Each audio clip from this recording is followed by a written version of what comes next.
When we think about our diets, it's super easy to get caught up in fad diets, quick fixes. But the truth is that the key to longevity is not really about cutting out entire food groups or depriving ourselves of our favorite treats. It's really more about making conscious and informed decisions about what we put into our bodies every day. So in this episode, we're going to go over what intermittent fasting is, what the Mediterranean diet, keto diets are, and we'll talk about the top 4 health conditions that this way of eating can improve. And I'm going to explain the top 4 reasons why these diets are so effective at helping us all live healthier, longer lives. In other words, it's not really just about improving our lifespan, it's about improving our health span. So welcome to all of my subscribers, and particularly my YouTube and HYSU members. We've built an amazing community over the past 4 years of the podcast. But if you're new to this channel and to the podcast, welcome to This is Getting Old, Moving Towards an Age-Friendly World. I'm Dr. MelissaBPhD, and I'm a nurse and a nurse practitioner with nearly 30 years of experience caring for older adults and their families. And I wanted to focus on this topic today because I love to eat. And I actually studied how to improve meal times and eating for older adults living with Alzheimer's disease or a related dementia by teaching caregivers how to use 3 different hand feeding techniques.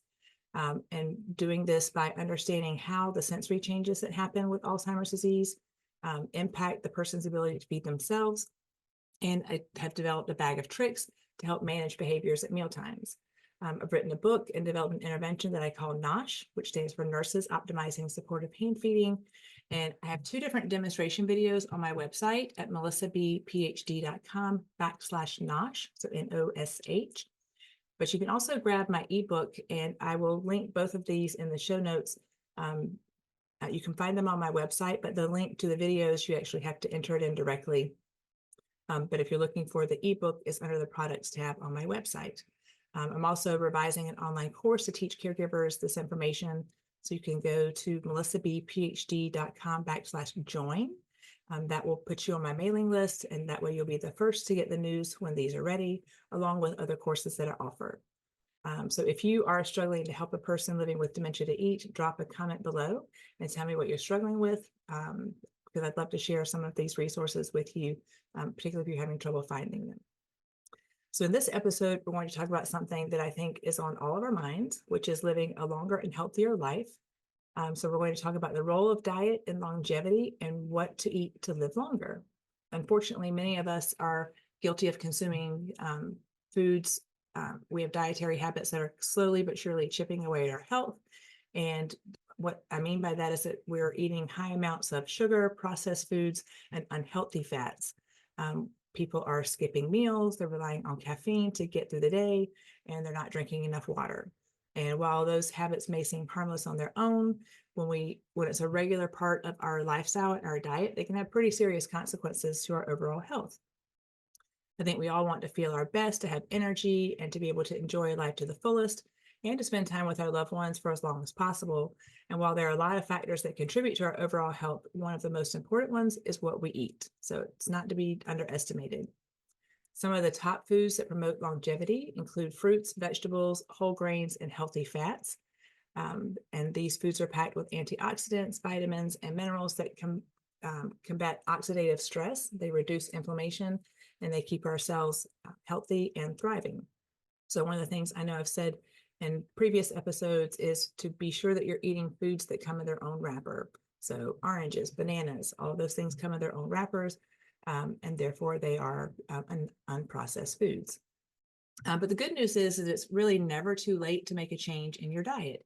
When you incorporate more whole foods, nutrient-dense foods into your diet, you can actually start to feel the benefits of that healthier lifestyle within just a few days. And when it comes to longevity, there are certain foods that do stand out from the rest, and we're going to talk about some of those. If you're familiar with the Blue Zones, Dr. Dan Buttner is the founder of the Blue Zones, and he's another leading expert on longevity. And in the work that he's done, he's found that people in the world who eat more of a plant-based diet that's rich in fruits, vegetables, whole grains, and healthy fats end up not eating a lot of processed foods, and they also don't skip meals.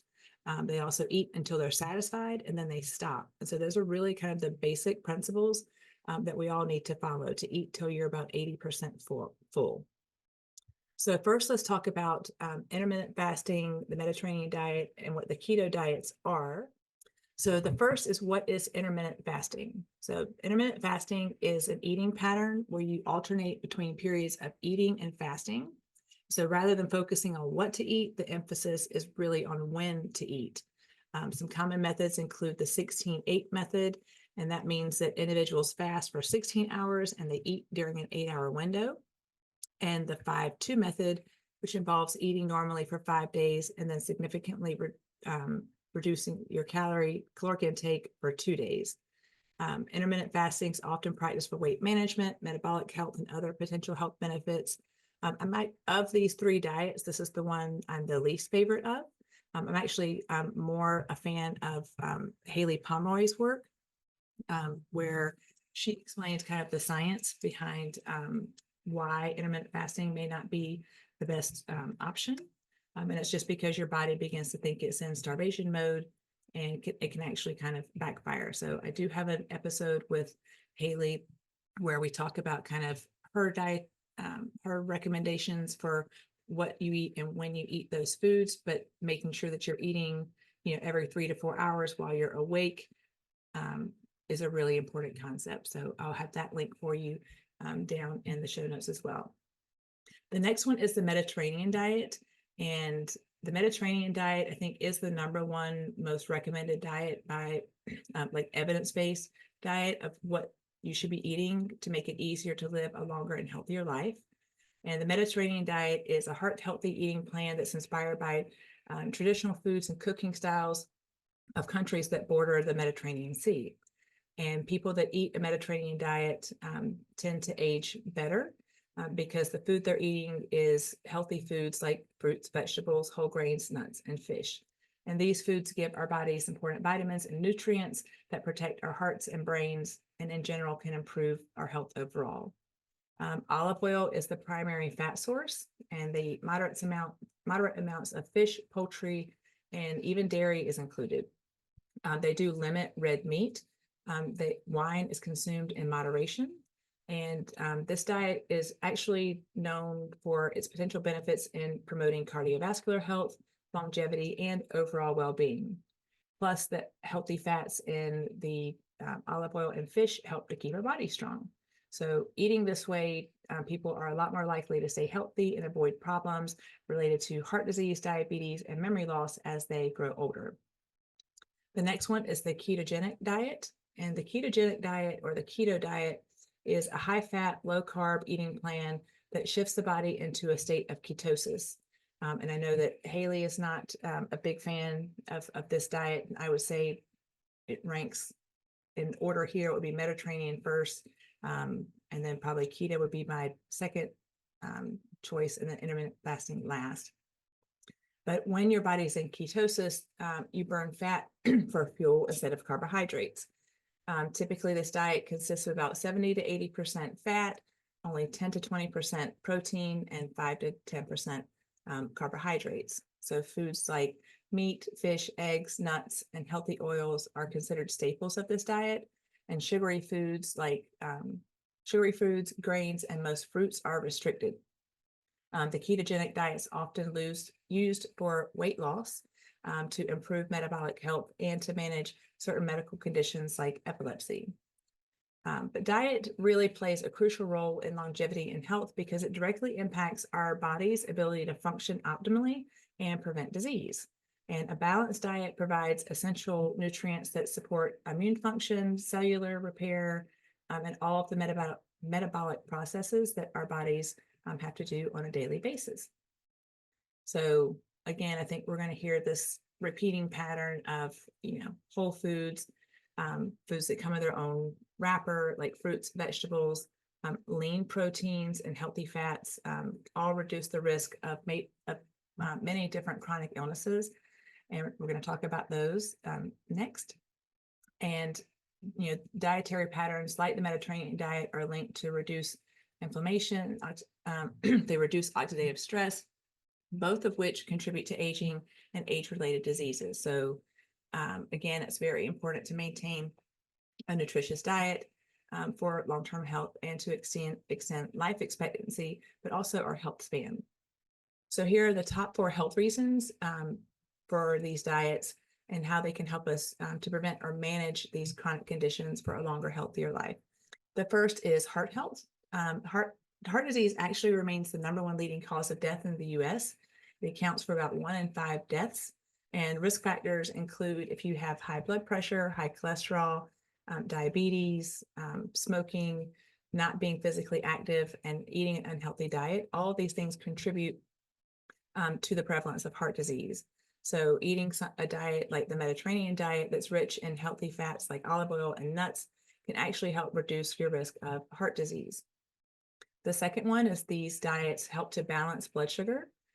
As of 2024, about 38 million Americans are living with diabetes, which is 1 in 10 people. And about 9.7 million of these cases are still undiagnosed, meaning that 1 in 5 individuals living with diabetes are actually unaware that they have this condition. And then in addition to that, we have about 115 million adults who are classified as having prediabetes, and more than 80% of them don't know that they're at risk for developing type 2 diabetes. And the reason that this is balancing your blood sugar is important is because diabetes poses a lot of health risks, including complications like heart disease, kidney failure, and vision loss. So it's very important that you're aware and that you're getting your blood sugars checked when you go in for your annual wellness visit, so that you know what your blood sugars are doing. But plant-based diets are naturally low in refined sugars and rich in whole foods. So this means that we can help maintain a steady blood sugar level and reduce the risk of type 2 diabetes. So actually talking to a colleague of mine just last week, and she was talking about a little button that you could wear that would show like what your blood sugar was doing.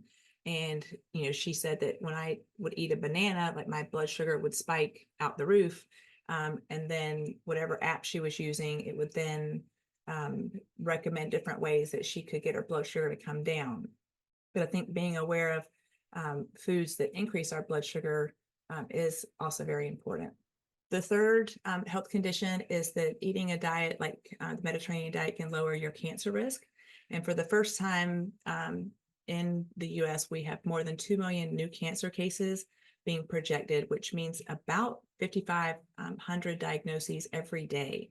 And this increase has really been influenced by not only an aging population and a rising incidence of specific cancers, including breast cancer and endometrial cancer, but other cancers like colorectal cancer among younger people is also increasing at alarming rates. So we definitely need to think about more of a plant-based and a Mediterranean diet because they're high in fiber and antioxidants, which lower the risk of these cancers. Antioxidant foods help to reduce the oxidative damage and inflammation, both of which are significant contributors to cancer progression. So berries are some of the highest antioxidant containing foods out there. They're like this little powerhouse of nutrition, and they're also easy to incorporate into our daily routine because you can add berries to oatmeal, yogurt, or even just snack on them as a whole food. And the fourth health condition that eating a Mediterranean diet helps, which is most important to me, is that this type of diet supports our brain health. The recent estimates say that we have about 6.5 million Americans age 65 and older are living with Alzheimer's disease, which is the most common type of dementia. And in 2024, that's about 56 million Americans are over the age of 65. So it's about 10.7% of all the older adults in the United States. But this prevalence is expected to increase to 7.2 million by 2025 and potentially nearly 13 million by 2050 if the current trends continue. And when we think about 2050, that there'll be about 73 million Americans over 65. So this is going to represent about 17.4% of older adults in the US. And so first of all, to see yourself in these statistics, think about how old you're going to be in 2050. So just it's 2024, take your age at 26, and you might be surprised at how old you're going to be, because I'm not just talking about those people. I'm talking about anybody who is a Gen X, a millennial, and even Gen Z is going to be creeping into that statistic. So these three diets, through various mechanisms, support brain resilience. They reduce risk of this disease happening to you and contribute to a longer, healthier life. They can also protect the brain from oxidative stress and inflammation. Again, this inflammation impacts all of our organs, but even affects our brains. So the benefits of reducing risk of neurodegenerative diseases like Alzheimer's can be achieved by eating foods like fish, nuts, leafy greens, because they contain the nutrients that protect the brain, can improve our memory, and reduce this risk of dementia from happening. So let's talk about 4 ways these diets help us to live longer, healthier lives. Well, first of all, they're all anti-inflammatory. And inflammation really is a key factor in heart disease, diabetes, premature aging, and things like Alzheimer's disease or dementia. Inflammation in the brain is thought to accelerate neuron damage, and then that leads to the formation of plaques and tangles, which disrupt cognitive function. And if you've listened to my other episodes about what Alzheimer's is, that's really what's happening in that type of dementia. You're developing those plaques and tangles. And the inflammatory response affects the tissues and organs, which can lead to these age-related diseases and shorten our lifespan. So when we not only address inflammation by improving our diet, but also incorporating exercise and stress management, the risk of these conditions can be mitigated. So we want to be eating diets that are high in superfoods like berries, leafy greens, and olive oil, because they all have anti-inflammatory properties, which can help prevent chronic diseases. The second reason is that the foods in these diets are rich in nutrients. So especially the plant-based and Mediterranean diets are packed with vitamins, minerals, and the antioxidants that support overall health and well-being. And making sure that you don't have too much sugar in your diet, because a diet that's high in sugar has been linked to increased risk of chronic diseases like diabetes and heart disease. And when you're not fueling your body with nutrient-dense foods, you end up feeling really sluggish, very tired, unmotivated. So it becomes this vicious cycle, and it can be one that's hard to break. But it's kind of good to do like a detox and really just take a look at the foods you're eating. One of the most impressive foods when it comes to longevity really is the sweet potato. I know from doing Haley Pomeroy's plan and from all the reading that I've done that even a simple switch of eating sweet potatoes compared to white potatoes can make a big difference. The sweet potatoes are packed with vitamin A, vitamin C, and fiber, which makes them another little nutritional powerhouse in addition to the berries that we talked about earlier. And the best part is that they're really versatile. You can bake them, you can mash them, and you can even make sweet potato fries. So sweet potatoes are your friend. Sweet potatoes also have a really powerful antioxidant called beta-carotene, and that's actually been shown to reduce the risk of chronic diseases like heart disease and cancer. And sweet potatoes are a staple in the diets of many of the world's longest living people. So they are definitely a part of the Blue Zones plan as well. The third thing is that these diets can help you to maintain a healthy weight. If you have excess body weight, particularly visceral fat, so belly fat, fat on, particularly belly fat, that's like the biggest problem. But when you're carrying around extra fat on your body, it just increases inflammation, insulin resistance, and can contribute to higher blood pressure. And all of these things strain your heart and your vascular system. So a healthy weight helps to regulate metabolic processes, helps support better glucose and cholesterol levels, and improves overall organ function. But in addition, if you are overweight, it's putting excess burden on your joints. So if you're maintaining a healthy weight, you're lowering your risk of osteoarthritis and mobility issues, both of which are going to impact your quality of life and the health span within your lifespan. So it's important to eat a diet that's nutrient dense with foods and that can help you maintain a healthy weight and reduce some of the obesity related diseases. And then the last reason I have here is these diets promote better gut health. They promote healthy digestion by providing plenty of fiber, which also supports a diverse and a balanced gut microbiome. And I recently did an episode about aging gracefully with a healthy gut microbiome, and I'll have that linked for you in the bottom. But leafy greens like kale and spinach are also superstars when it comes to longevity. They're rich in vitamin A, vitamin C, and K. They contain antioxidants. And if you're thinking about what is a whole grain, by that I mean things like brown rice, quinoa, and whole wheat. And all of these foods are rich in fiber, vitamins, and minerals that help keep our digestive system running smoothly. And to also think about like prebiotics and probiotics to help feed a healthy gut microbiome. So what's the takeaway for today? Eating for longevity is really not about deprivation. It's really more about making conscious choices about what we put into our bodies every day. And again, of these 3 diets, I do recommend the Mediterranean diet above the other 2 choices. But making sure that you're incorporating more whole, nutrient-dense foods into your diet, because you will begin to, within a couple of days, feel the benefits of these, which is going to increase our chance for living a longer, healthier life. So thank you for joining me today as we talked about the connection between diet and longevity. If you have a favorite food that you think promotes longevity, you can drop that in the comment for me below.